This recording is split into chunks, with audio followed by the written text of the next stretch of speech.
Same old trouble, villains always knocking at the door. Pretty pictures on the page, but nothing ever stays the same.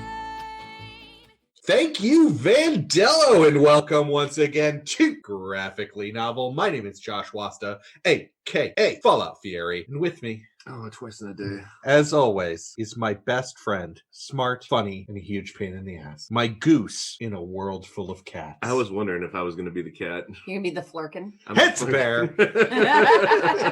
I'm your flirkin friend. You're my flirkin friend. You'll put your eye out with the kid. And as always with us, the lovely and talented, the woman that we trusted the one time. Our Captain Marvel. Our Captain Marvel. It is Miss Jennifer Howland. Thank you. That was, wow. That was awesome. Thank you. And it's my distinct pleasure to introduce our guest. And today we have Meredith Gerber, who is also, I have to say, I have to give her credit, the creator of our very logo. She is our graphic designer for Graphically Novel. And also the person that I go to for all advice when it comes to social media, because she is the social media guru. Absolutely. Meredith, welcome. Thank you Hello. for coming. Thank you for having me. And we have waited too long to have you on. You are part of the Graphically Novel family, and we are very happy that you're here today. Thanks for having me. So this season, we hand chose all of our different people for we selected, yes, with care, who we would want on each episode. And for this, the Captain Marvel episode. The Captain Marvel episode. Captain Marvel episode. We chose you, however. Captain Carol Danvers. There was Captain a little Marvel. bit of a miscommunication. We're just going to be out in the open about Yeah. it. Yeah, let's just Let's put just it talk out there about it. because Yeah. you thought that I was asking you to be on a Ms. Marvel episode. Which Fair, I know it's so fair. much about. I know so much about. But it's fair. It's absolutely fair, because ask Josh how many times I referred to this as the Ms. Marvel episode. This literally, walking through the living room on my way to get something from the kitchen or whatever, should be like a question, but it'd always be about what we're doing. It should be like, so in the Ms. Marvel episode, and I'd like immediately just go Captain Marvel. And it She is, knows. yes, it is confusing because, Kamala Khan rocks. yes, Yeah. also true.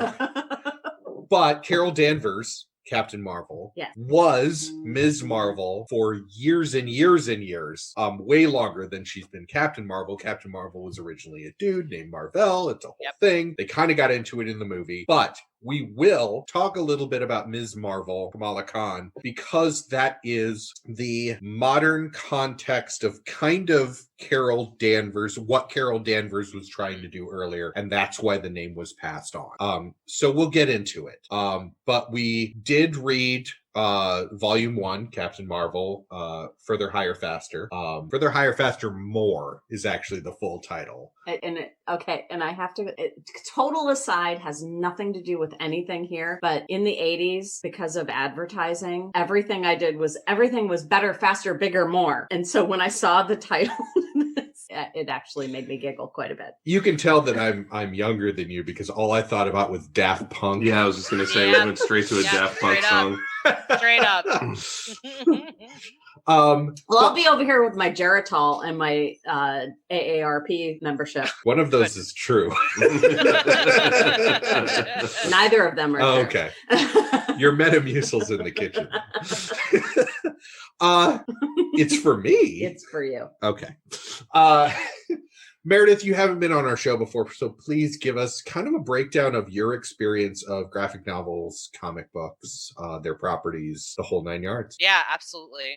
When I was growing up, we had a comic book shop down the street from us, about 3 blocks, and it was huge for me because I loved the idea of reading, but it was so overwhelming at first because I was like, I don't even know where to start. I don't know where to start. And that was one of the things was I picked up a lot of, I guess, familiar reads when I started. Like they had like I very specifically remember they had like a Ren and Stimpy like comic book, and I picked it up because I was like, this is familiar. I know what this is.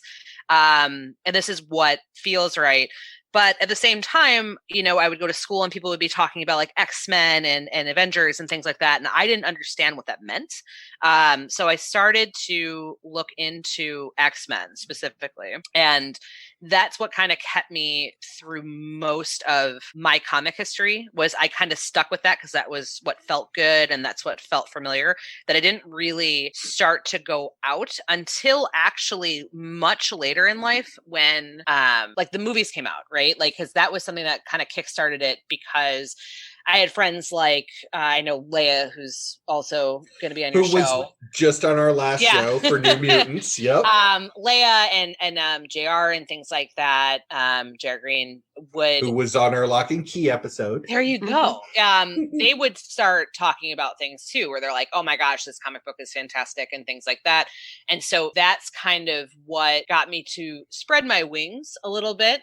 In terms of what I wanted to do. And JR would bring me comic books. He'd be like, you would like this one. Excellent source. Excellent source. He slammed down Wicked and Divine and said, yes, you should read this. Like, oh my God. And I was like, oh my gosh, I'm in love with it. And Phonomancy and things like that. And he has a good understanding of like comic books. To me, as much as the story is important, I will not pick up a comic book that is not aesthetically pleasing. I really, really pay attention to the artwork and how it works with the story. So that's kind of been my history, is like a little late to the game sometimes. But yeah, so just X-Men and then now just picking up a lot, especially this year too. I asked people, I was like, what are your favorite comic recommendations? And I started picking up more. So there's a lot of really, really fantastic and amazing comics, and I'm excited to continue. Well, and there are some great ways that if you have a relationship with someone, there are so many different graphic novels for different moods, different ways in life. Probably one of my favorite gifts that I've sent this year is this year you've been working on a lot of like redefining yourself, especially in quarantine and things. And I sent you the first trade of Sandman. Because to me, reading that for the first time made me think, and I read it the late 90s. So I mean, I was late teens, early 20s. It was the first thing that inspired me to redefine myself. Dream's journey is very much a journey about the self while doing it through an immortal concept being. That was just a very personal, way for me to encourage someone. So, I mean, and Wicked and the Divine absolutely could be the same way, though. I was going to say, I think that Sandman is excellent for that, because if someone who has all the time in the world, and when you first meet him is sort of arrogant about it, if that person can care enough to change, and you who have a finite amount of time, I mean, I think there's a good correlation there for change. Right. Yeah. But anyway, like, not to bring it down or anything, but I do think that there is something. The quickest we've stepped away from our source material into a segue. I think there's something very personal in the way that recommendations can happen, and JR is a great example of that. He's very much somebody that will cater his recommendations to what he thinks certain people will like. Yes. I was out, and I know that Bear's a Hulk fan, but I wouldn't just give him any Hulk book that I happen to come across. Like, I think the only two that I've given you are Planet Hulk, and I gave you the Immortal Hulk. You bought me that Marvel Hulk encyclopedia. Well, yes, but that just gave a history of. But, the stories, I make sure to read them first. I make sure to look through them, because if it's like Hulk, being sitting in a lab with Reed Richards, as Smart Hulk, and, I mean, that's great. But if it's an entire, 6-issue run, I'm not going to give that to you. That's not what you want. Yeah. out of your character. You want Hulk smash, but you also want, especially in Immortal Hulk, you want the long story. Yeah, I need the dichotomy between the two sides of the character. Right. So, and for Jenn, like, I read a lot of just random comics, and I wouldn't give her a bunch of them. Like, I wouldn't give her a Black Cat Spider-Man comic. She's just not, unless it was really, really well done. But I will find certain things. Teenage erotic fantasy. Black Cat really is my teenage erotic fantasy. And Spider-Man. A little bit. Yeah. No, no Black judgment. Cat, Spider-Man. I have that porn. Yeah. Yeah. Oh, goodness. That's not where I was going, but thank you. But yeah, there's something very, very personal. And it doesn't just go to graphic novels. It goes to books, it goes to movies, it goes to TV. But there's a difference between, I liked this, so you should watch it, and I thought of you while I was reading this or watching this, Absolutely. But that one is imposing my will upon you, and one is actually being considerate of things you might enjoy and trying to broaden your horizons. Yeah. Right. And I think the world would be a lot better with the second one instead of the first two. Absolutely. Well, and going back to JR suggesting things, he is my person who will call up and say, I'm going to go see this movie, and would you like to go? I don't ask him what the movie is about, because he would not ask me to go see a movie if he didn't think I would enjoy it. Right. Yeah. So that, to that point, I think that I wish that we could all be like that. Yeah, let's all be like JR. like that's the big thing. And he got me into Fables in my 20s too. Oh God. That's another one that JR was like, I think you would like this. I don't think he has ever given me any piece of media, whether it's a video game, a novel, a comic, whatever, that I have not enjoyed. And I think that's a special kind of love to express to your friends, is taking that time, and taking a step back and saying, oh, would Jenn like this? Or, oh, well, I like this, so Josh must like this. It's a special thing. So yeah. Well, and on that note, now that I know that you haven't played the Avengers game, that I've been waiting, because I was going to give you Cyberpunk 2077, and then you were like, no, we ordered it. And I was like, okay, well, I'm going to give you the Avengers game, because it is starring Kamala Khan. It is the Kamala Khan game. No, I'm not joking, Mayor. It's awesome. Oh my gosh. I love her so much. So it's not as buggy as Cyberpunk has been on the PlayStation. So, but at this point they've improved it, but they just added like Kate Bishop Hawkeye to it as DLC. So like they're introducing the larger Marvel universe. It made me cry. But so be prepared. Oh, so it'll make me bawl my eyes out, basically. Yep. Yes. Cool. Sick. Yes. Yeah. Sick. Hydrate. I'm into it. Hydrate. Hydrate. Just remember to hydrate. That's the main takeaway today, is just remember to hydrate.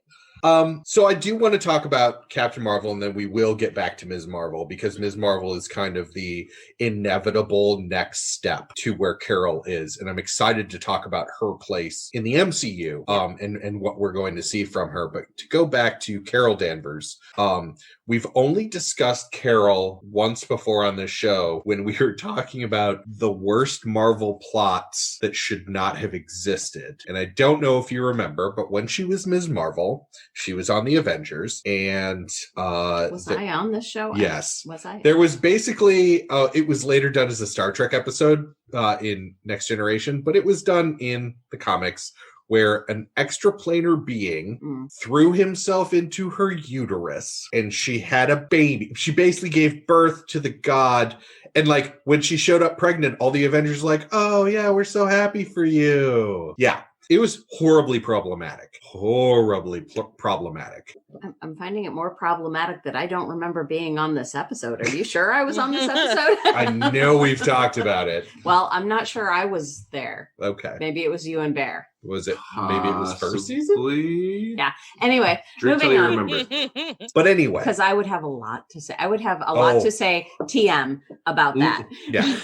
And later, I mean, this was like an 80s plot. And then and then she like gave birth and like the god that she gave birth to was like, oh, mother, you're going to come with me into my pocket universe. She's like, okay, bye. And like left. And all the Avengers are like, well, we're so glad that Carol finally did something with her life. Like, it was fucking horrible. Yeah, no, I'm pretty sure, like, this is not ringing any bells with me at all. And if I read this, I must be, like, literally you did not read blocking. It. I just mentioned it in a... Okay. We did not read it. I was going to say, because this... No. It had to have been an aside because I don't remember this being a major point of discussion. No, it was an aside. And I think that I have blocked it completely. So, pre-Captain Marvel, Carol was known for that horrible plot, and she was known for the person that Rogue stole all of her powers from. Yeah, that I do remember. Because when she was Ms. Marvel, that's the way that Rogue can, like, fly and has super strength and whatever else. She drained all of her powers, and Carol was in a coma for, like, 5 years in the comics. Awesome. Yeah, no, that's not cool. Yeah, well, so... I mean, they covered that in the animated X-Men. Yes, because Ms. Marvel lives in her mind and fights her. All the time, yeah. Sick. All right. So then we have the rediscovery of Carol Danvers. We have what we see basically in Captain. They got rid of all of that for the movie, which is great. Good. Yeah, great. And they kind of hard rebooted Carol Danvers as Captain Marvel instead of Ms. Marvel, because Ms. Marvel was problematic in many different ways all the way through many, many years. We rewatched it last night, and as we have done this for now 3.5 seasons, I start thinking about previous episodes. Ms. Marvel, I would put next to Guardians of the Galaxy as there is no wasted minute. Ms. Marvel? Sorry, Captain Marvel. You're doing it, Josh. I know. I'm here. I know. I have my notes. I have my notes about Ms. Marvel. I'm ready. But I would agree. But the Captain Marvel movie, movie. Not a single wasted minute. No. And it's just... It is all killer, no filler. It is brilliant in the way that it introduces characters that you will see in other, like sometimes not even other, well, okay, yeah, I guess they were all in other movies. Yes. You were thinking of Coulson. Yeah. I was thinking of Coulson, then I'm like, oh wait, he is in the He was in the movies before he was in Agents of S.H.I.E.L.D. This would have been his first introduction chronologically. Right, but I like that it does that because for a person who is not into the comics or the graphic novels, who has just been into the Marvel Avengers universe as the MCU movies that are recent, you watch that movie and it's like you're in the club. You know, so all of the comic book heads who were into the movies before and they're like, whoa, tearing this apart. You can be like, oh, I know who that dude is. I know what's going on. Right. So I think that they did that in a really great way. Well, and even like using Coulson as an example, if you did not watch Agents of S.H.I.E.L.D., if you're not a huge, like if you don't watch everything Marvel, if you're just watching the movies, you haven't seen Coulson since the first Avengers movie when he was killed. Right. You know, but he shows up here and he's a rookie. Like you get the same adrenaline hit that, you know, somebody that watched absolutely everything, loves Agents of S.H.I.E.L.D., going all the way through, like you get the same hit of, it's Coulson. That's what I'm saying. Yeah. Is you don't have to be completely invested in all aspects of the media. You can say it's a callback, you know? It's like, oh, I know who that guy is. I know what he does. I know what his involvement is. He is an integral part of something that is to come, that is not here yet, you know? So yeah, I like that about the movies. I also just liked how the primary characters in this movie were women. All of them. Yeah. Unless they were a villain, in which case they were men. Well, not all of them. Not all of them. But I would say that the primary characters, of which there are 3, because, you know, Fury is not, he's there, but he's supporting. Right. You know? And to have Samuel L. Jackson be like, you're going to be, I mean, everybody knows you, so you're going to be kind of the way into this, but you're going to be. He got to be a comedic actor again. He did. Yeah. He did. You know, he got to be like, and you could just see the joy in his face. So, Meredith, the first time you watched this, what were your thoughts on Captain?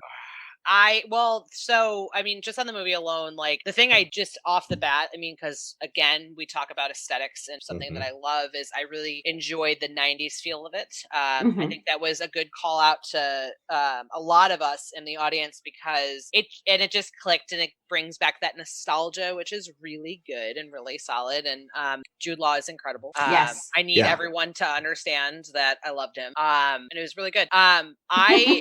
I've loved him since he was Gigolo Joe. How do you know? Yeah, he was just, and it was that was actually probably the biggest surprise of the movie was I was like, oh, Jude Law, yes. Like I was so excited about that. It was an introduction to Captain Marvel, and I thought that they did a good job of introducing her. And like Jen had said, like you do have a lot of female power in that as well, which is pretty solid. But yeah, I enjoyed it. I liked it. It was good. I want to see a little bit more of her though, as opposed to like the small bit she's been in like after that, and have her story a little bit more developed. Because you can only do so much in a movie. That's the thing is I understand that completely. Well, I kind of feel like Captain Marvel is so overpowered.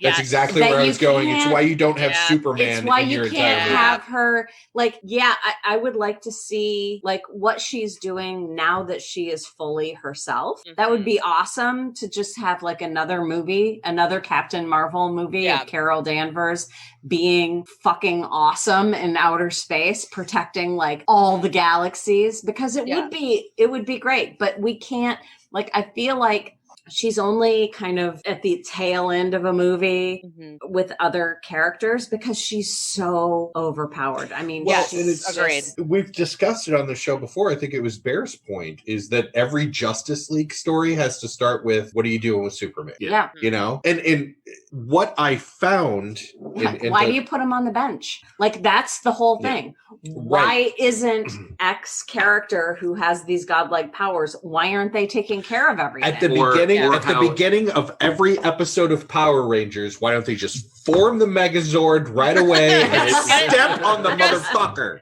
Yeah, just get it done. Like, that's the thing. Yeah, and I felt that in the last Avengers movie with that overpoweredness where, like, that was her arc, was she was just this very big, overpowered person, and she just showed up and cleaned up, and then, then bounced. And I was like, cool, but also, because you have a lot, and I know that there's not a lot of time, of course, like, you have 8 million Avengers now that you have to cram into, 2.5, 3 hours. Right. But I felt that there was more. I want more. I want more character development, I guess, in that regard. And I have that same issue though, like with Superman in general, because like if you go back to, it's that same problem of if you watch like a lot of the like animated Superman or even the comic book stuff, it's like Superman spends the first 2/3 of whatever story we're in getting whooped on like he's a bitch, and then just comes back and goes, remembers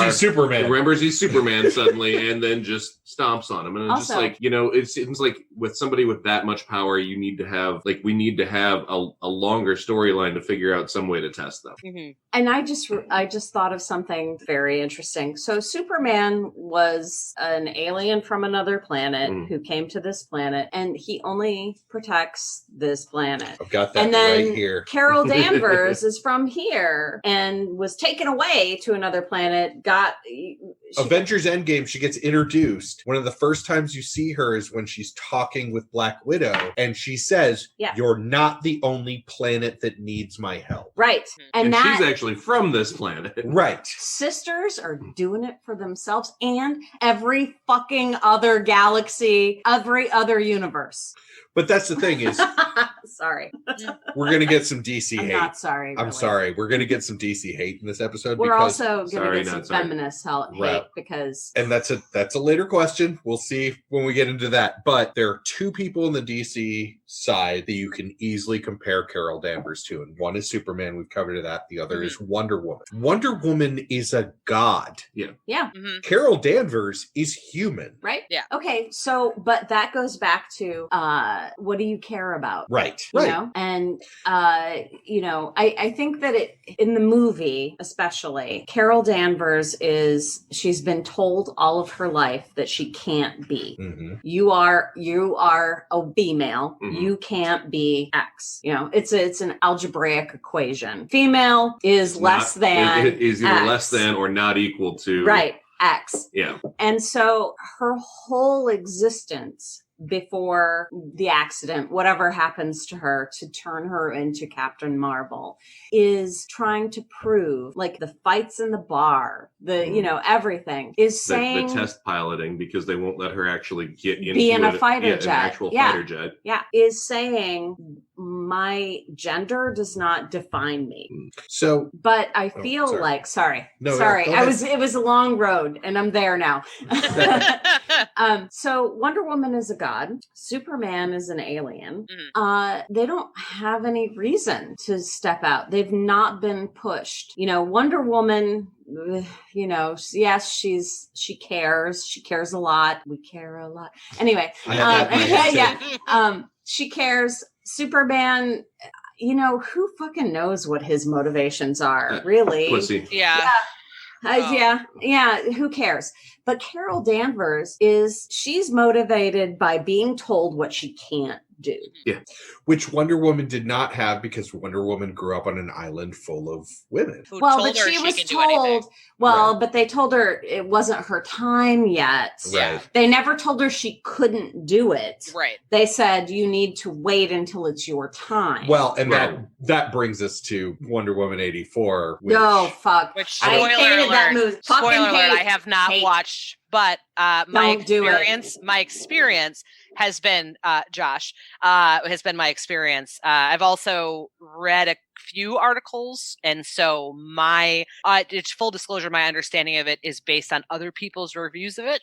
But I will say that what you mentioned, Jen, the articles and the experience that I have read has not been positive for the most part. That I don't want. It's not one of those things, how that was really the best. Like you were like walking on little tiny biscuits to get there. I understand. I understand. Yeah, because you don't have that experience, so it's not your opinion. But it's so terrible. It's so bad. Jen hated it. I hated that movie. I'll be 100% honest. I saw the first one and I was not a huge fan of it. And I did really, really try to. The first one was a good buddies World War I movie. That was about it. It wasn't really a good Wonder Woman movie. Yeah, I mean, I've seen worse movies than the second movie.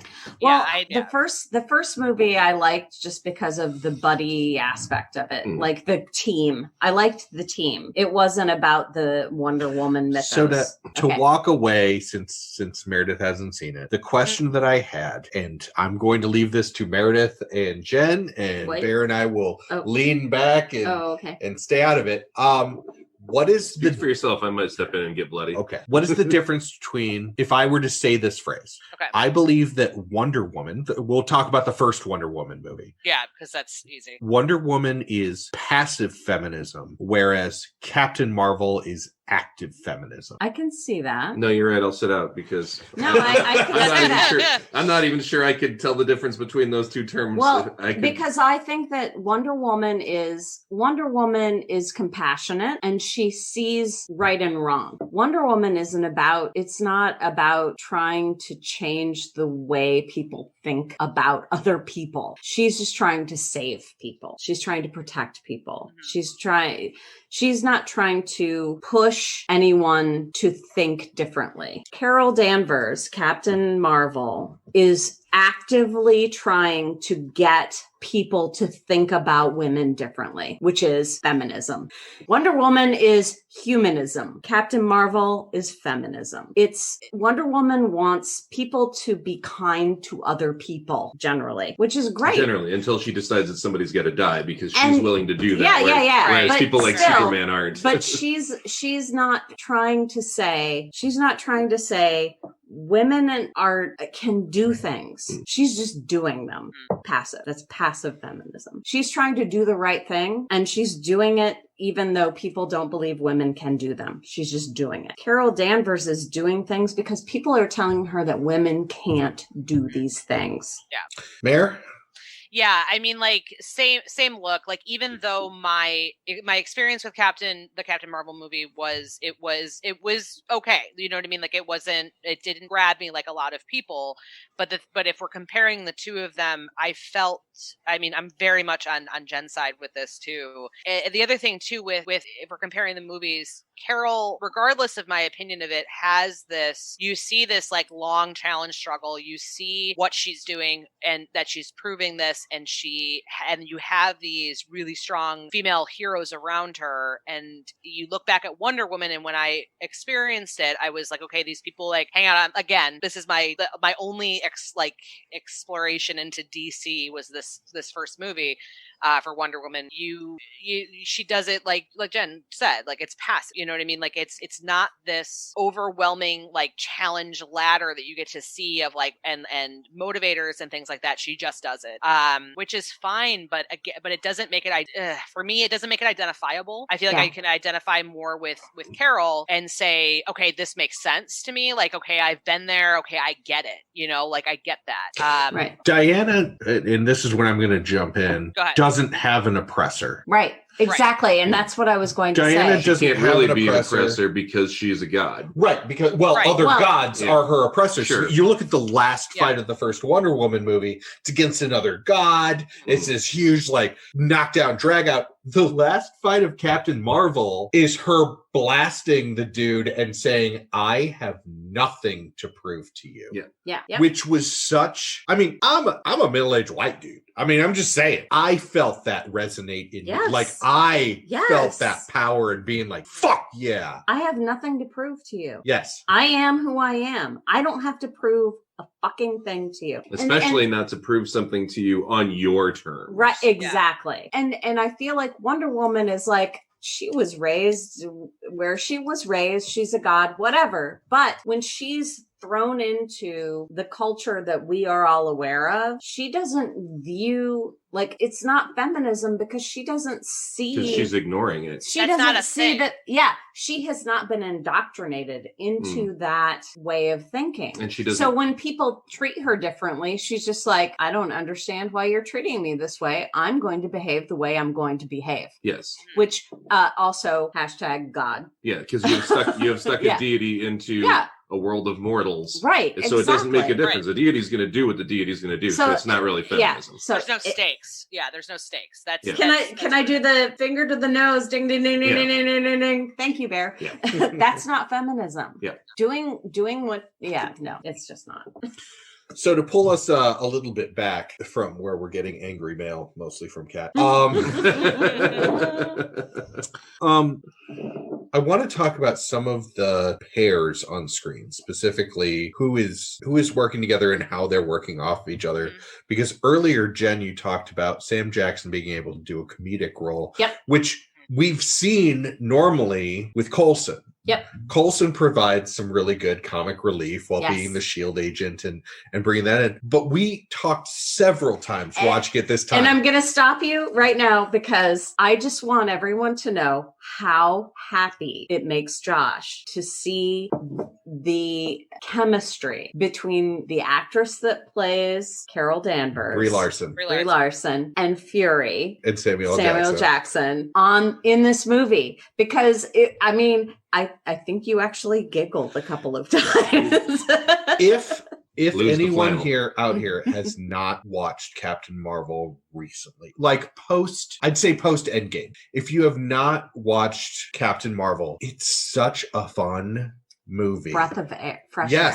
Breath of fresh air. Yeah. But I love, and I've talked several times in this show, I love Agents of S.H.I.E.L.D. because it builds the rest of the Marvel universe that you don't necessarily need for the movies, but it's the same way that Netflix, all the Netflix stuff, all the Defender stuff built the street level. You know, Agents of S.H.I.E.L.D. introduces concepts before they come to the movies to get you ready for it. And then... But it also gives you what happens when the Avengers are busy? Right. You know, it's the Agents of S.H.I.E.L.D. that kind of take up that stuff. But anyway. Right. But in this movie, this gives the background to that. But if there is one movie in the MCU that ties all of those different parts together, it's this one. Yeah. Because you have Coulson and Fury, but you also have the Kree. So this is the first time you're pulling in Guardians of the Galaxy stuff, you know, and Ronan shows up and you're like, what? Wait, like, huh? Oh yeah, this is earlier. Like, you know, Ronan has apparently experienced Earth before. Like, it's all of these parts that pull it in, but it pulls it in a way that's like, either you get it or you won't, which we've also talked about. And that's my biggest problem with the DC cinematic universe, is when they want you to understand something, they hammer it home for 5 minutes. Well, the other thing that I think is better about these movies is you can watch each of these movies and not have to see the others to enjoy that movie. Like, they bring Ronan in, you don't need to have seen his interaction in any other movie. Yeah, right. To understand that he's kind of not a good guy, and you want to... That he is a higher up bad guy that is going to mess you up. It's going to cause problems. And the whole thing is, and it's kind of what Hollywood does, but in this movie, it sets it up. It's like, okay, Ronan is a bad guy. He gets away.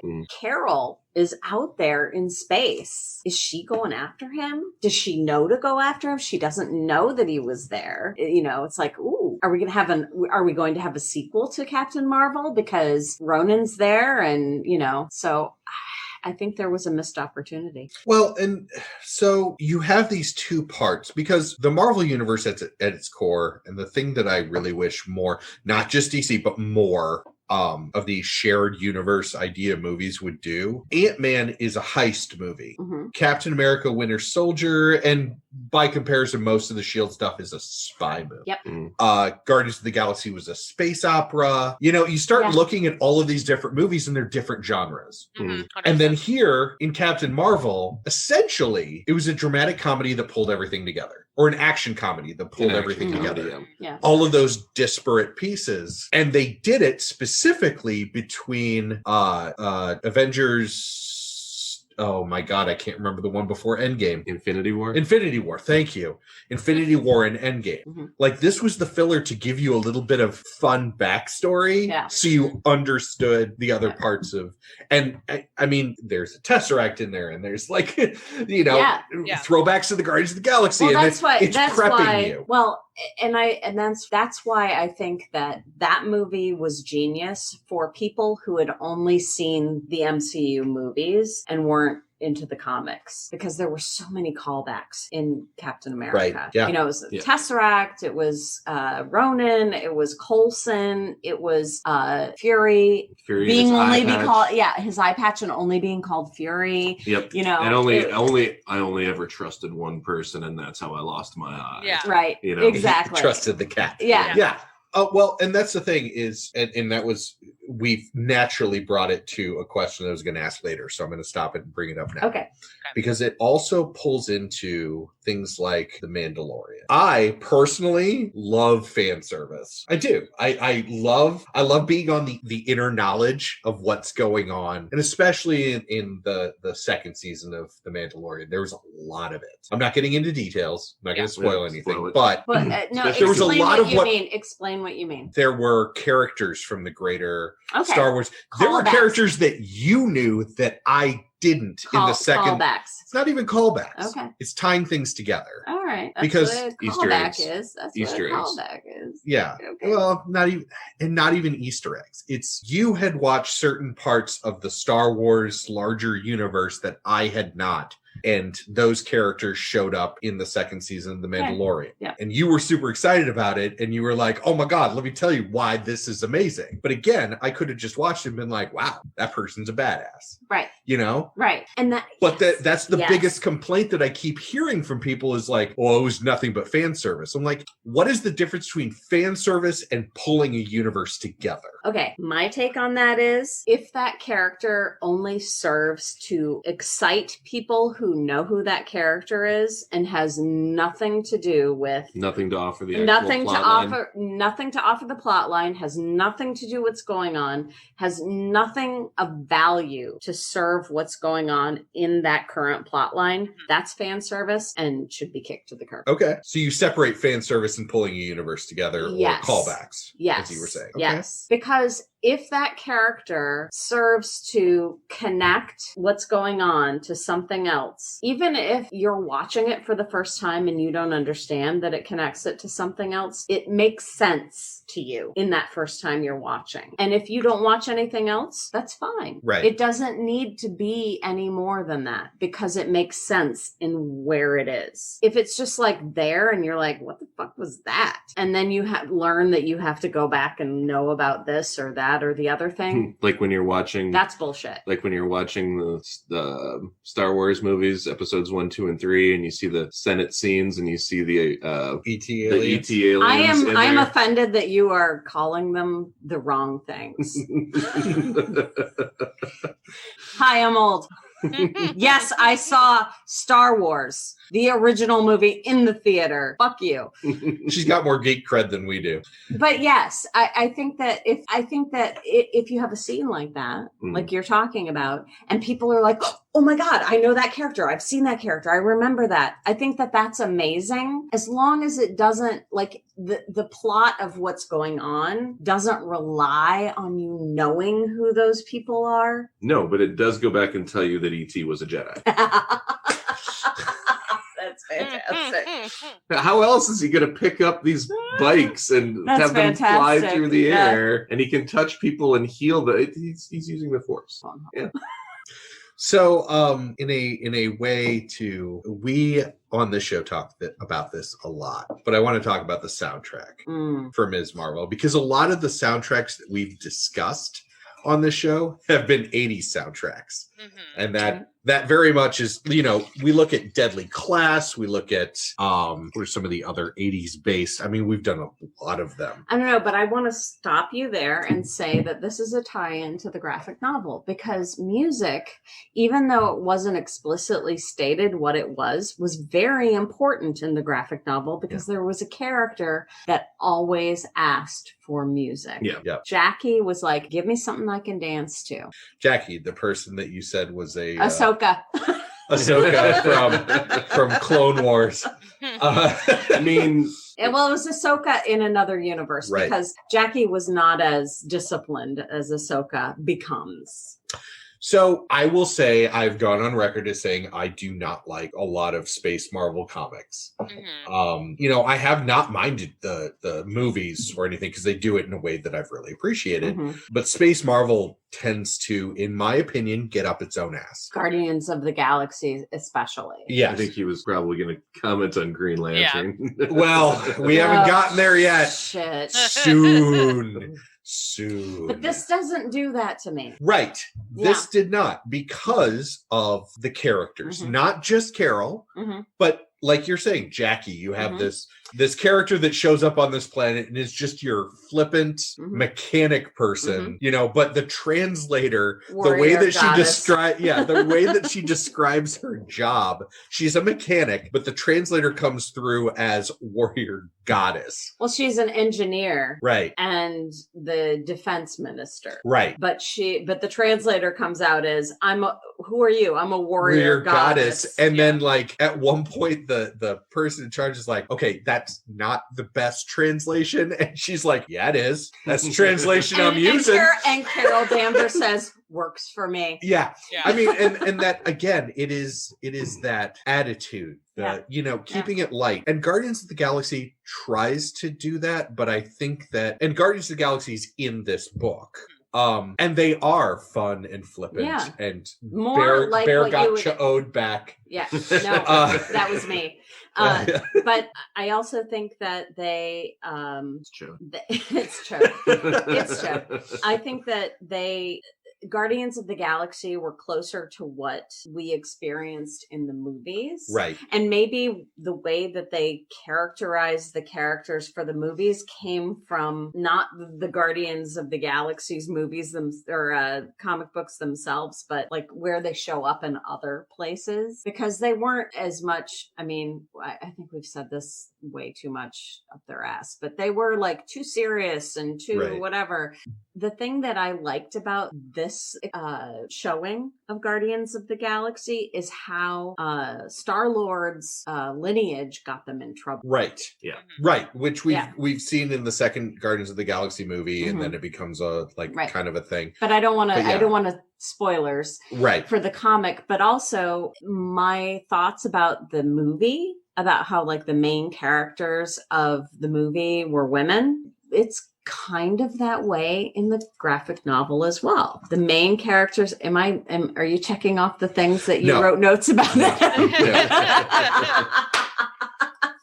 But in the comic, I mean, there are a lot of men. It's pretty men heavy, but the people the leaders, that shine. Yeah. Well, also the leaders, the real true leaders are women in the graphic novel. Except for the ones that are evil. Again, you're right. Fair. I think you're onto something there. I'm not going to lie. I mean, let's look at the evil in the world right now. I can be evil. She is evil. Evil. Like it was the fruits of the devil. Evil. I'm not that kind of evil. So to get to jump back to the soundtrack. Yes. It is the 90s version of like what we've run into with mostly 80s. But somebody took the formula and decided, like Guardians of the Galaxy was 70s. Deadly Class was very like 80s. The soundtrack was so 80s but so well done. It was good 80s. Yeah. Same with Umbrella Academy. Yep. A lot of that Umbrella Academy stuff. Had practically the best soundtrack I've ever heard. Right. Agreed. Deadly Class, so good. But for me to say that any movie used Nirvana in a way that I actually enjoyed Nirvana. Or not just Nirvana. But also Hole. Yeah, Hole. Yes. Because you were singing I was. That whole song. And I was just like, ooh, listen. Because I hate Courtney Love. But because there's no love lost there at all. But that's from the 9 Inch Nails shirt that she's wearing through most of the movie, you know, like grunge is a good look on you. Grunge is a good look. Like it pulls you, like lose the flannel. Like it Stan Lee reading the Mallrats script on the bus. So reading good. His part over and over again, which was fucking phenomenal. Right. Because he had one line. Yeah. in well, no, he had several. Yeah, he had because he talked about superhero sex. That's a lot. True. He had that whole thing with Brody. Yeah, but the easiest line he had was the line. But to jump from the soundtrack, and I'm gonna bring Meredith in on this one because I know that you have a big love of analyzing not just character development, but the characters that are kind of chosen for things and how they're put in. Right. In order to bring people into the MCU, obviously, like even though you have Asgardian gods and aliens and everything else, I would argue that the most powerful and least powerful people in Space Marvel are both from Earth, and that would be Carol Danvers and Star-Lord. Okay. And so now I ask, like, what is the defining trait that brings people to those two characters to bring basically like the Earth, you know? Do you get what I'm saying? Sort of. Like, okay. Like keep going. Let me see. So when you're looking at these two characters, they are so different and they are there for such different purposes. But why do both of them have to be from Earth? And what does that show in the greater MCU when you have gods and you have aliens and you have Hulks and you have basically Captain Marvel, who's the Superman, and then you have Star-Lord, who's a dude. I mean, he's a dude. He's just a dude. Like he's not just a dude. He is the son of. Well, okay. As God. As you get into the second movie, yes. But I'm talking like first. Based on first, he is. I mean, Josh, you are right. He is just a dude. He's just a dude with a tape recorder. It's just a dude. He's just a dude with a tape recorder with a Walkman. And that you know, yes, a Walkman. Oh goodness, forgot what that vocab word was. But no. I mean, like, he's just a dude. And I think that I know when I kickstart you on this question that you'll really, I mean, these are the sorts of things that when we're sitting in my living room and you're visiting, I will throw at you and you'll go.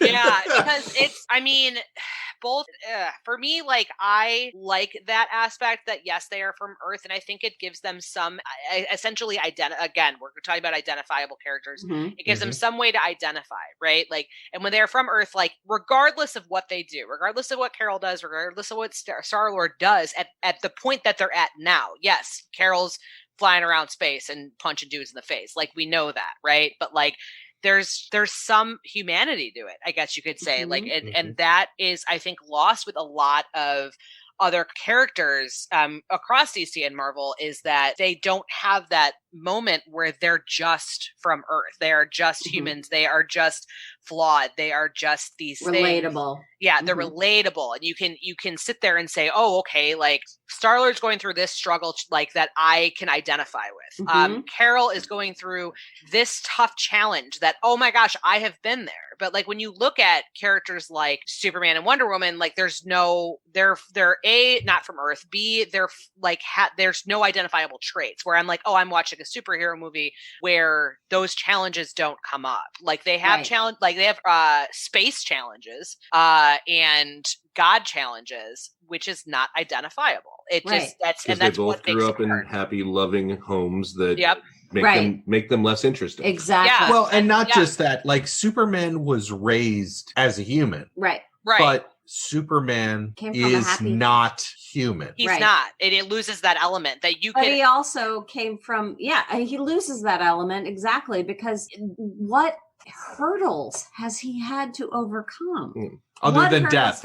What hurt? No, come on. I mean, no, like, seriously, following him from birth, from landing on Earth to, 50s Superman. What hurdles? Oh, the only hurdle that he's had to overcome is to hide how fucking beautiful and fucking amazing he is. Right. Well, and it's why my favorite telling of Superman has always been Smallville. Yes, it is a WB show, which would then become CW, so it's even proto CW. But Superman's greatest weakness. Gagging noises from Jenn. Yeah. Superman's greatest weakness is not Smallville if we don't have a stripper pole installed in your living room. Shut up. Superman's greatest, or Clark's greatest weakness in Smallville is not kryptonite. It's that he's an idiot. He's a fucking idiot. Yes. Because he thinks that everything is the ideal. Right. That everything is, the issue I have with Superman is he believes that everyone should behave, that everyone in small Midwestern America treats each other. And no one in fucking small Midwestern America treats each other well. I mean, so we might, if there's a crisis, we can help each other. Right. But if you live in a small town. Yeah, you'll have lots of, you live in a small town, show up on your doorstep. No, you live in a small town. Everyone is up your ass. Yeah. No, and not in a good way. It's not because they care about you. It's because they're trying to find the smallest crack of a problem. It's because they have nothing better to do, and they have every little bit of drama is just the daily stuff that goes on. So living in a small town is like being in a family. But I will say that is how Captain Marvel is closer to Wonder Woman, because Wonder Woman take Carol Danvers, take Diana, take Clark, put them all into a situation where there is no moral absolute, where there is no win condition. Put them in the Kobayashi Maru. Put them in something. I would go with Carol 100%. 125%. And I would say that Diana is even a close second. Diana will try to negotiate. She'll try to diplomat. Yeah, but she has the thing is the reason I would go with Carol is she completely understands the foibles of man. And when I say man, I mean humans. Yes. Right. She completely understands how we cripple ourselves.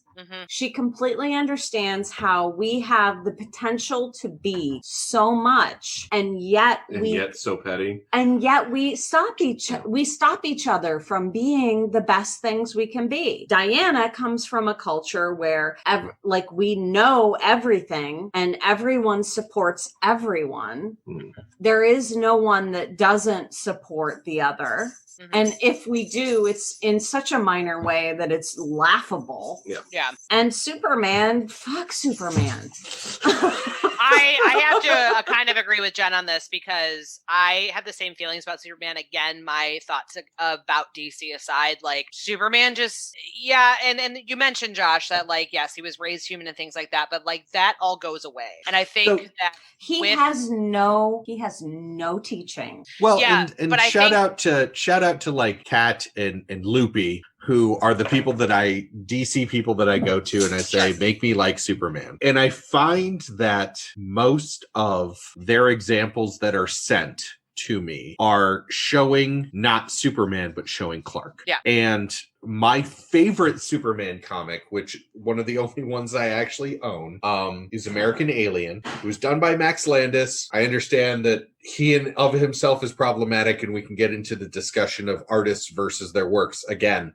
Yeah. But the point is, he writes, it's 5 issues, and it's Clark as a young child, Clark as a teenager, Clark in his 20s, Clark in his 30s, and Clark in his 40s. Right. And it's all about Clark. Like, it's very little about Superman and Clark as Superman. And that's where you get me. Make me identify. But you have to do that extra step. You have to do that extra hurdle because he's not human. And that's when we talk about Carol and Star-Lord and like all of these, like you can have this beyond Earth, gigantic weight of the universe on you, but at the end you're human. Yeah. The minutiae of their lives is still going to be analyzed as being immortal. Right. Whereas, like, even if you go back to Smallville, or you go back to Lois and Clark, or you go back to most of the, even the Chris Reeves movies. Yeah. Superman, Clark cheats. Clark writes an article at supersonic speed in 6 seconds because he's out of time. Yeah. You know, when the going gets tough, Clark will be super.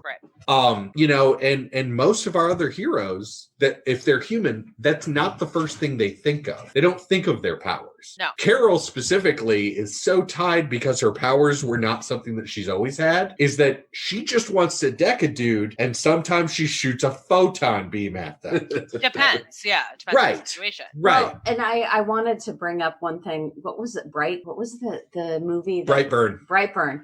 So Superman is, we want to believe that this being is influenced by his, wholesome Midwestern upbringing. I'm holding out my hand. I want you to take my hand. Okay. Congratulations, my dear. You are Lex Luthor. Well, damn straight. In any well-done depiction of Lex Luthor, that's his problem. He's like, no, nobody can have infinite power because no one should have infinite power. He's like, not even me. Exactly. And that makes him a bad guy. Yep. No, that's why Superman is problematic. That's why Carol Danvers can't be in every single superhero movie, because she does have that power. She's overpowered, but she's got the right scope. She has the right morals. She has the right mindset. She understands, like, her mindset is, I have been contained all of my life. And all of my life, I have sought to break out of this containment. And now all of a sudden, I have all of these powers, and that humbles me. Mm-hmm. So I am in awe of this, and I am not going to use this in the wrong way, because I have been pushed down for so long that I'm not going to allow myself to become someone else's oppressor. Right. Which they show in those get back up moments. Yes. Mm-hmm. I'm going to say this, and then I'm going to, again, step back and let you and Mare go. Okay. Do you know what Carol has had to face that Wonder Woman has not? Gaslighting. Mm-hmm. Yeah, 100%. Mm-hmm. Well, yeah, 100%. Also, gaslighting, but also, and I think that Also, me being older, I'm sorry, I just said also like 15 times. I am older, but I am just old enough to truly understand what living in a culture where it's just assumed that you're female, you're a woman. That's not something that you do. You're not allowed to do things like this because you're a woman. And that's never explained to you. It's never explained why. It's just you don't do these things because you're a woman. You accept these things because you're a woman. And I'm not talking about like a job. I'm not talking about being whatever. It's walking down a street alone. It's goes so far beyond that. And I think that they did it very elegantly in this movie without going too far outside of what was needed for the plot. But they very pointedly made that evident. Maren, what do you think? Jen, you took the words right out of my mouth. I 100% agree. Because I was sitting here and I'm like, oh, Jen already said that. Okay. Nope, Jen already said that. Very good. And like, I know you did a really good job of encapsulating exactly what I wanted to say in a very elegant way. I mean, like 100% agree. But that's okay, because I've got the next teed up. Okay, well, hang on. I have to say that this is one of my favorite Marvel movies, mainly because of the fact that it talks about these things and that it blows them out of the water. Oh, God. You'd be prettier if you smile. And then it doesn't even show her beating the shit out of the dude. It just shows her driving away on his motorcycle. Yeah. Like she doesn't. She didn't even beat the shit out of him because he got off his motorcycle and went inside. Yeah, right. And then they said the motorcycle was stolen. Yeah. And she's just like, she was just like, yeah, well, I think I'd be a lot prettier on your motorcycle. So bye. Right. Yeah. Right. It cuts to the scene where there's a mannequin that is no longer clothed. Exactly. Right. And her riding off on the motorcycle. And it makes the point that you don't, Carol Danvers, I don't need to actually face those gargoyles, those trolls, those terrible human beings. I don't have to physically or emotionally or mentally face them. I can choose to say nope and do the fuck what I'm ever gonna do. They don't deserve anything. They don't deserve a beating. They don't deserve a comment. They don't even deserve my presence. That's even earlier in the movie, because when you're going through her memories, the guy that's like, do you know why they call it a cockpit? Yes. She fights him. Yes. But later in the ship, it's just replaying the memory, and she just, like, without even looking backwards, just zaps the screen and keeps walking. Yep. Like, she is so beyond it. And that's what I love. Done. Yeah. Because I've lived that. I've lived so many comments about the way I look, about being a woman. I've been scared. And this movie just is yes, and it's not beating guys up. No, I don't want to beat these guys up. They're idiots. They are so far below me that they don't even deserve anything. And that's what this movie says. And I like it. I like it. So, Mare, I'm about to hand you the mic because I know I've been you got a talking a lot to say. No, it's okay. No. On Kamala Khan. Oh my gosh. Please. So, I love it. Literally the best. I'm What do you going wanna to know? I'm going to give you a bad news, good news. Okay. Give me the bad news first. That's perfect because I was going to anyway. Great So minds. Ms. Marvel was written by an all-star team. They not only wrote it, but then they directed it. Yeah. And the names are Anna Boden and Ryan Fleck. They've done a couple other things. They did The Affair on HBO, which is apparently just amazing, and I got to check it out. But they were the writing directing team that was chosen. They will not be doing Captain Marvel 2 because they are doing the Ms. Marvel show. Yes. What? For Disney Plus. What? They are the ones that went and found the actress who is an unknown 14-year-old Muslim American. Yep, which I appreciate. To do Kamala. So, Meredith, I want you to tell us, why is this the perfect team to take Captain Marvel and then make Ms. Marvel? Oh, God. Gosh, that's a loaded question. No pressure. Okay, That's a really loaded question. Well, then why is Kamala Khan the greatest person to hold the Ms. Marvel moniker after Carol? Okay, here we go. Now this I can answer. The thing about, oh gosh, there's so much. I have so many notes. Do you have 4 hours? Yes. We do have 4 hours. So a little personal. So when I was like looking into comic books and things like that, and someone, gosh, it was either Josh West or Josh Harris, one of the two, suggested, oh, you should check out Miss Marvel. And I was like, okay, sure. You know what I mean? Like, that's fine. And I fell head over heels in love with her. Like, Right? here's the thing is, a lot of times I've been giving comic books, they're like, here's the, person's origin story. And I'm like, okay. And it's very like super fast, super like, okay, this person has their powers. Awesome. They're ready to go. Now they're part of the Avengers. Everyone's best friends. And so with this though, it's very slowed down.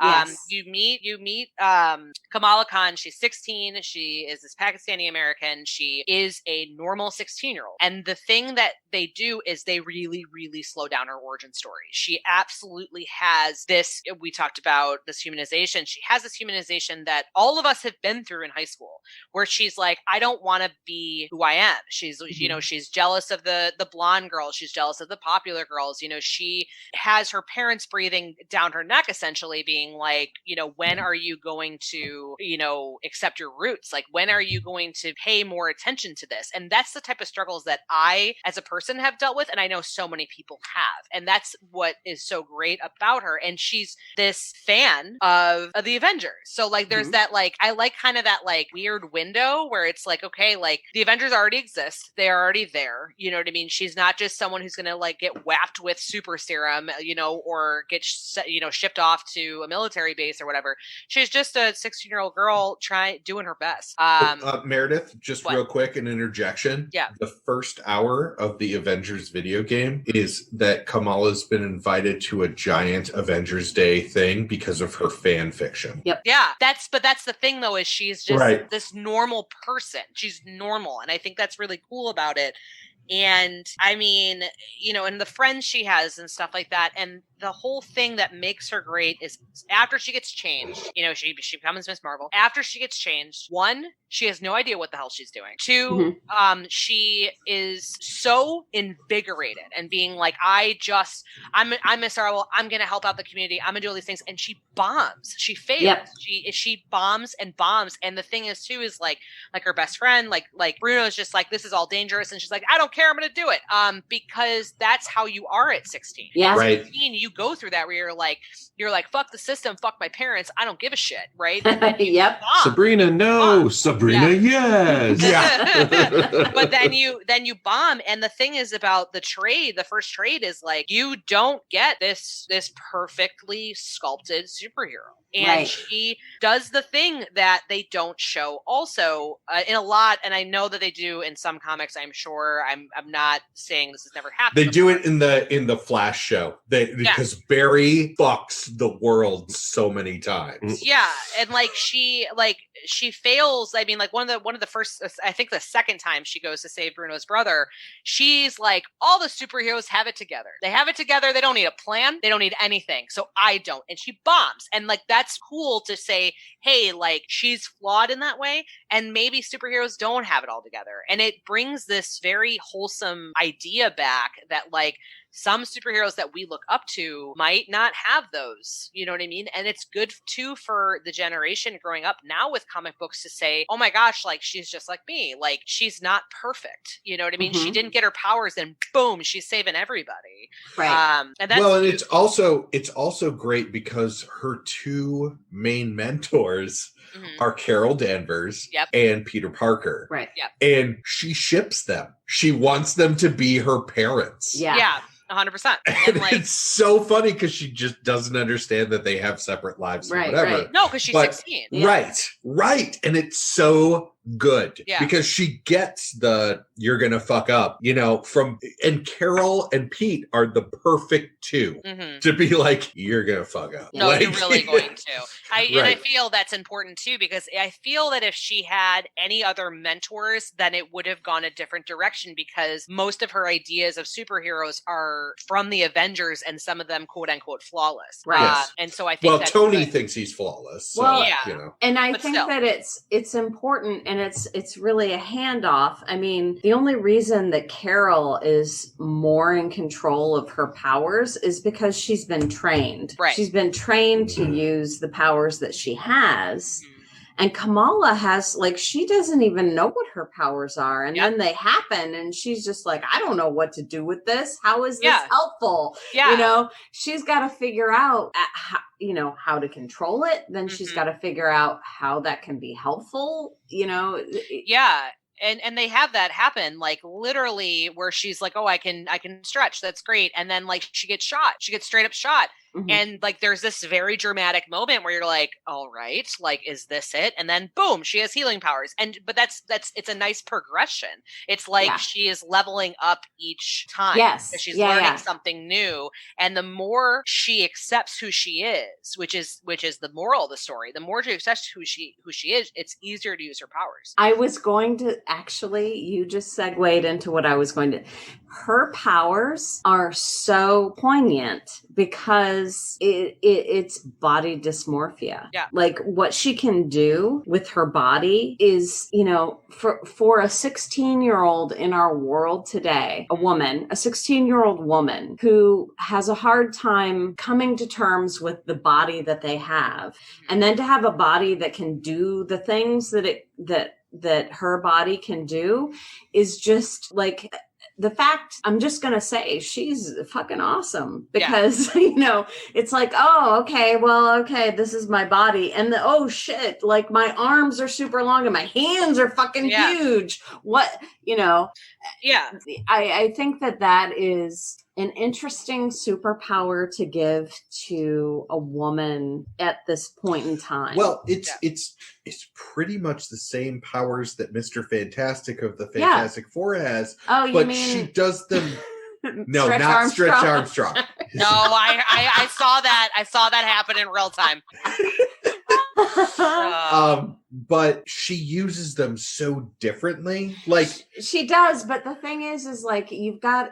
And I understand you're a boy and you don't look at women in the same way, but like, you know, I don't have small hands for a woman. My hands are not that big, but I don't have small hands and so that kind of was like, oh, I don't want people to look at my hands. Sure. I don't want to wear rings. I don't want to wear, you know, nail polish. I don't want to call attention to my hands because they're not that small. Right. We're talking about a 16-year-old who can make her hand larger than a taxi cab. Okay. Embiggen. Like, and that's fantastic. I mean, that's amazing. Her whole thing is embiggen. Embiggen. And we are trained as women to make ourselves as small as possible. Yep. To fit into small spaces. Yep. Yeah. And like that's I'm sorry. This has turned it, you know, hello, Captain Marvel. This is the feminist podcast. Yeah. Like it's so true though, because like and the thing is, like I said, is like the thing that I always think about is who this affects, right? Like, of course, this affects me as a 34-year-old, and because I can look back and be like, okay, yes, I didn't go through the same struggles she did, you know, as a Pakistani American, but like her, I want to fit in, I want to be somebody else, I don't want to be this person anymore, and like trying to constantly change yourself, and then you're given the power to do that, but but like she understands it then, like she gets it, where she's like, no, like this is my body, like I can change it however I want to, but like she's still happy with it, like, and she's like, it's okay now, you know, and that's cool about it, because that's a thing that I always think about with like how you said with hands, like, right, like is you're just like, you get to look down and say, you know, like, oh, you know, I don't necessarily like you know the shape of my legs, but I can say like, oh, but it gets me from point A to point B, I can walk, I can do these things, and that's such a great thing to drive home again for kids, and anyone, you know. Exactly. So that's good. Well, and that was, I felt like what the comic did was, I'm a 16-year-old. I have so many, like, I'm not happy with a lot of things about who I am. And then this happens to me, and that doesn't compound how I am not happy with who I am. It actually focuses me on being able to say, this is who I am, and this is it's because now I don't have any outside it's contributing beyond factors. it's beyond being enough. I am beyond thrilled that this is who I am. Yeah, because now I don't have to worry about what my parents want me to be. I don't have to worry about what my friends want me beyond to be. that, it's just like, it's just, I don't feel those outside pressures. Yeah. I understand. And I feel like the Miss Marvel comics try to do it in a way that it's like, you don't have to have superpowers to feel this way. You can be happy with who you are and what you have without being Kamala. Right. Right. Sorry, I have really taken this up. Maybe I need a podcast. There you go. Feminist podcast. Let's talk about shit. You and Mare. Yeah, we'll do it. 100%. So, Meredith, normally we ask, would you keep reading this comic? But would you read? Since you read Ms. Marvel instead of Captain Marvel, through our discussion, are you now interested in reading Captain Marvel? A little bit more, yeah. I mean, like, especially because one of the, again, I've mentioned, like, Miss Marvel the movie was okay for me. But Captain Marvel. See, look, we're doing it again. It's the curse. Jenn brought the curse into the podcast. Woo! But yeah, Captain Marvel was okay for me. But again, one of the problems that I had with Captain Marvel was it's missing a lot of about. So now I want to kind of get into it to be like, okay, what else are you about besides, this movie, and then you become Superman? Like, what else is going on in, I guess, the human aspect? I want to know more about the human aspect. So yeah, I now would like to read more to understand her better than what I've seen on screen. So yeah. Jenn, will you keep reading this comic? Maybe. And I would caution that, Mary, you're not going to learn anymore because fucking Carol Danvers lives in the Statue of Liberty. Do not like. And is dating Rhodey. Also in the beginning. But also, I think that in the movie, they did a really great job of making her best friend and her best friend's daughter African-American. Mm-hmm. They are also in the comic. No, they are not. They're blonde. The daughter is blonde and the mother is redhead in the comic. Yep. Okay. Yeah. Just read that this morning. I literally can't argue with anyone because I have no idea what's going on. So, but I thought I'll take your word for it. Because Monica is Ms. Marvel later and is black in the comics. I will show you later. Well, never mind. We don't need to do it here.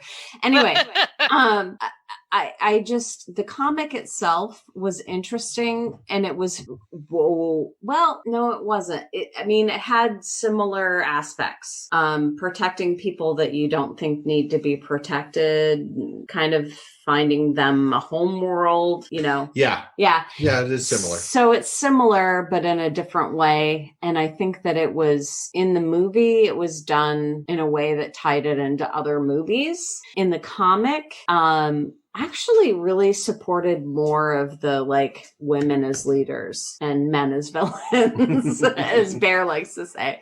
So that's what I have to say. Well, I mean, you've got the Emperor, and you've got who are I can't remember the race that's all in the enviro suits, because nowhere where they stop has got a compatible environment. Right. Yeah, I don't remember. Yeah. Those are the only two men you really deal with, aside from some of the supporting characters. Right. As far as leaders go. Yeah. Bear, will you keep reading this comic? I would, assuming that I had time. The story that we read wasn't a super gripping story. Yeah. It wasn't super compelling. It was fine. I think we've read some other stuff that's been a lot more, like the plot line for, in our last episode of the Demon Bear saga, I thought was a very compelling story, even though it was very poorly written. Claremont. The plot line itself, I was like, this is a very interesting plot line to me, as opposed to this one, which is it's kind of like, just another adventure day in the life. It was a lot like the Wonder Woman story we read.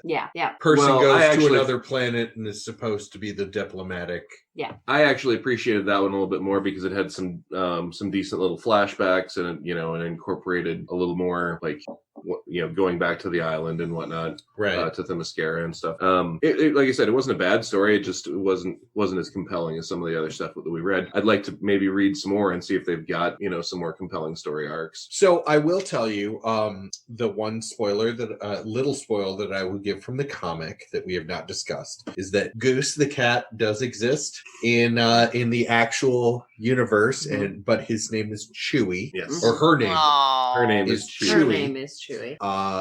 Because the person that recognizes that it's a flurkin is Rocket Raccoon, who attempts to kill it as much as he possibly can, and he says, you need to kill that before it lays eggs. The next story for Captain Marvel is Chewie lays eggs. Oh, that would be, that sounds like something. Goodness. That sounds like a much more compelling storyline for me, much more interesting. Well, yeah, I mean, all I have to say is in the movie universe, Carol Danvers would be like, that's a flurkin because I've seen what it can fucking do. Right. Yeah. And would you read more? I probably will. I think this is going to be one of the ones that I put on my shelf. I really, really do enjoy Carol Danvers as a character. I do too. She kind of hits my smart ass, powerful, but has grounded. Yes. Yeah. Exactly. Well, and I have to say, as far as like visually, and Meredith, you'll appreciate this. Mm-hmm. So there was one thing that I thought was I don't know why, but I noticed it in the movie when Carol Danvers does her, like the outer space mask that has, so she can be in outer space and flying around or doing whatever. Her hair is out. Oh, it's the mohawk it's part. The mohawk. But that's a nod to actual. That was one of her costumes for a long time. I know, but it was in the comic. And that was a nod. But I liked it. But all of the other characters didn't have any, like if they had tentacles or whatever, everything else was tucked in the movie. Everyone else just had like a helmet and over their face.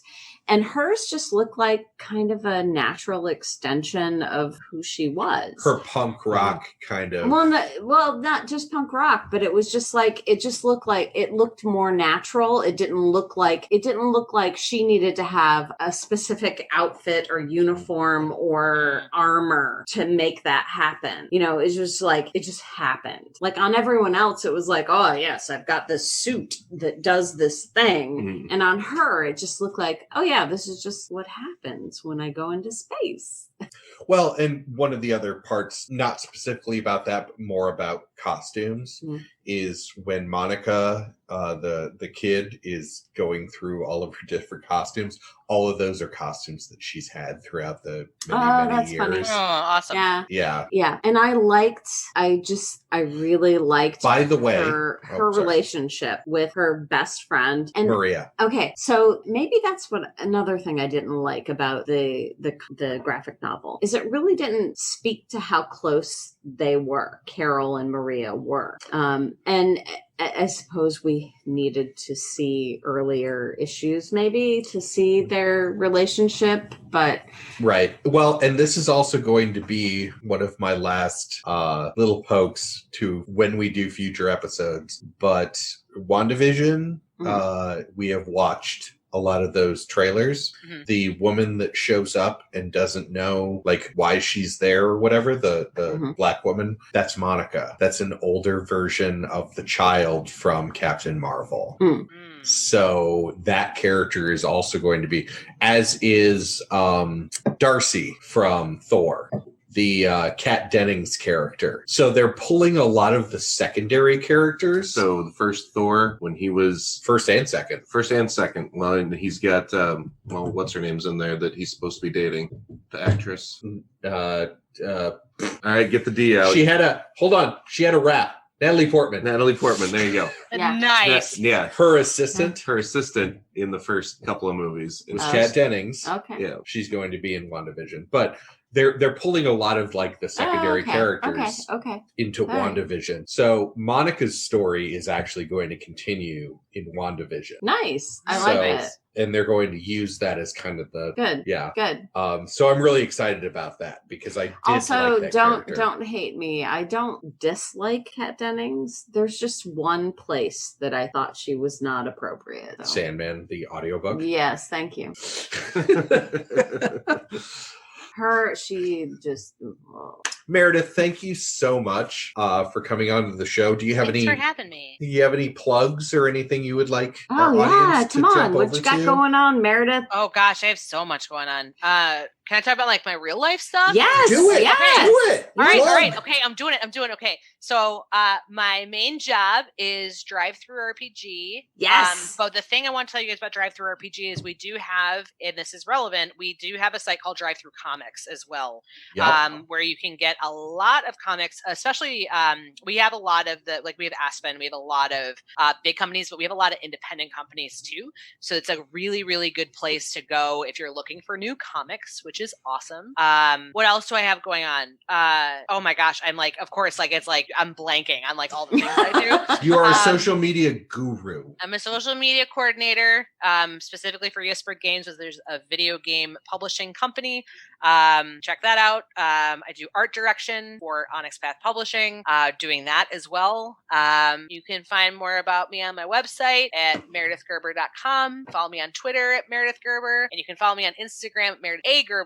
And I think that covers everything. Yes, it does. And if you aren't reading Miss Marvel, please go pick it up.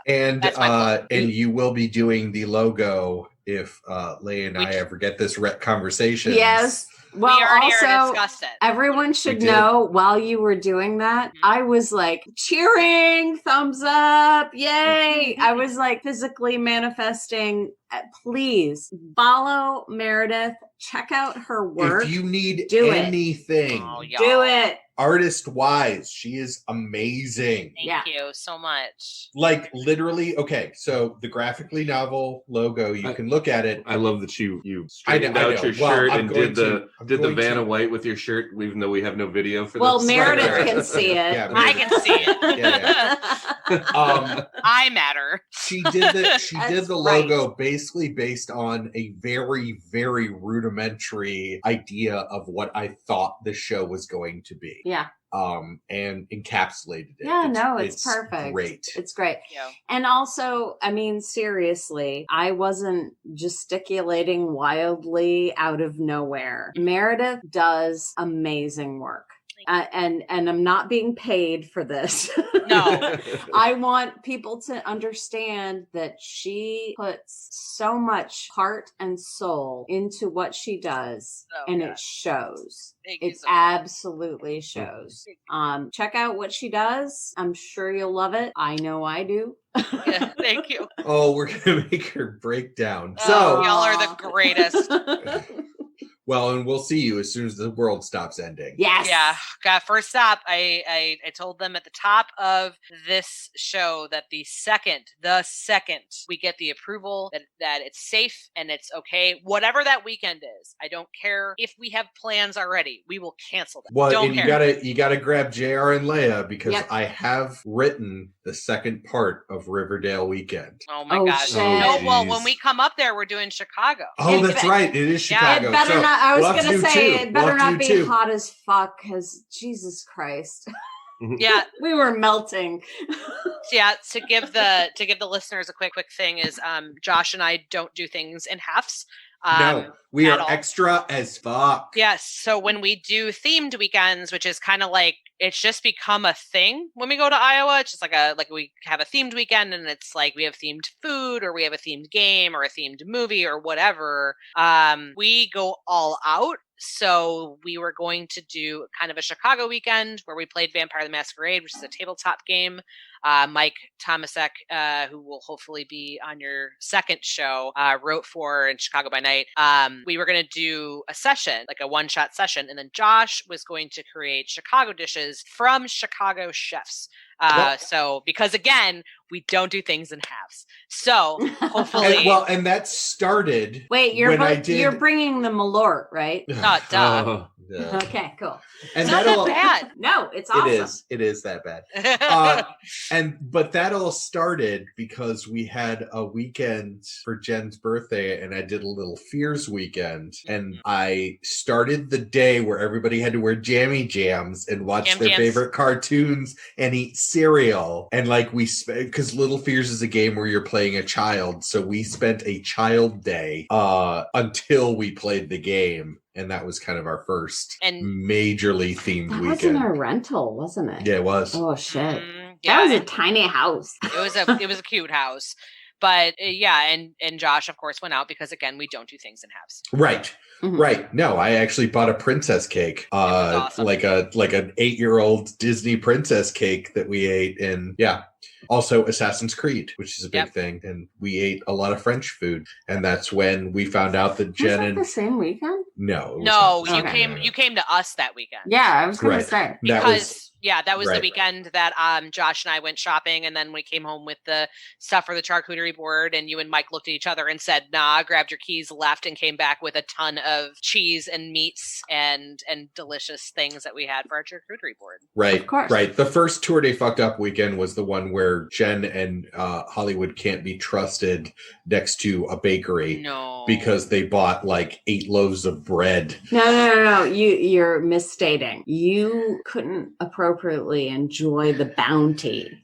that we were able to find for you. Of course.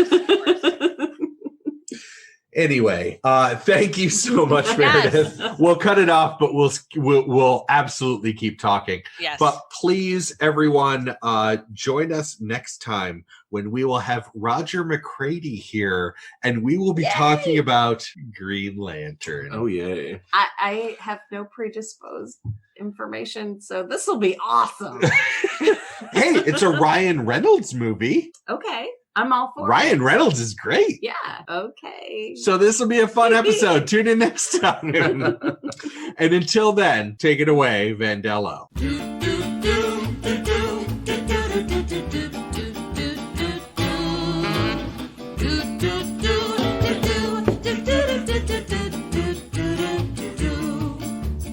Come with me, I'll tell a story that you might have heard before.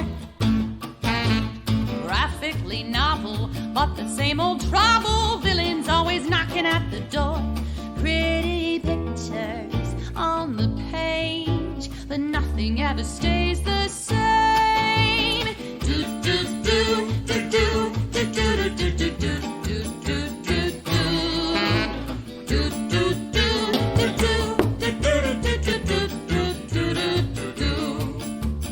Come at me, and I'll show you something you ain't never seen before. Right or wrong, or can't we all just get along? My mask is no different than yours. Pretty pictures on the screen, but nothing's ever as it seems. Do do do do do do do do do do do do do do do.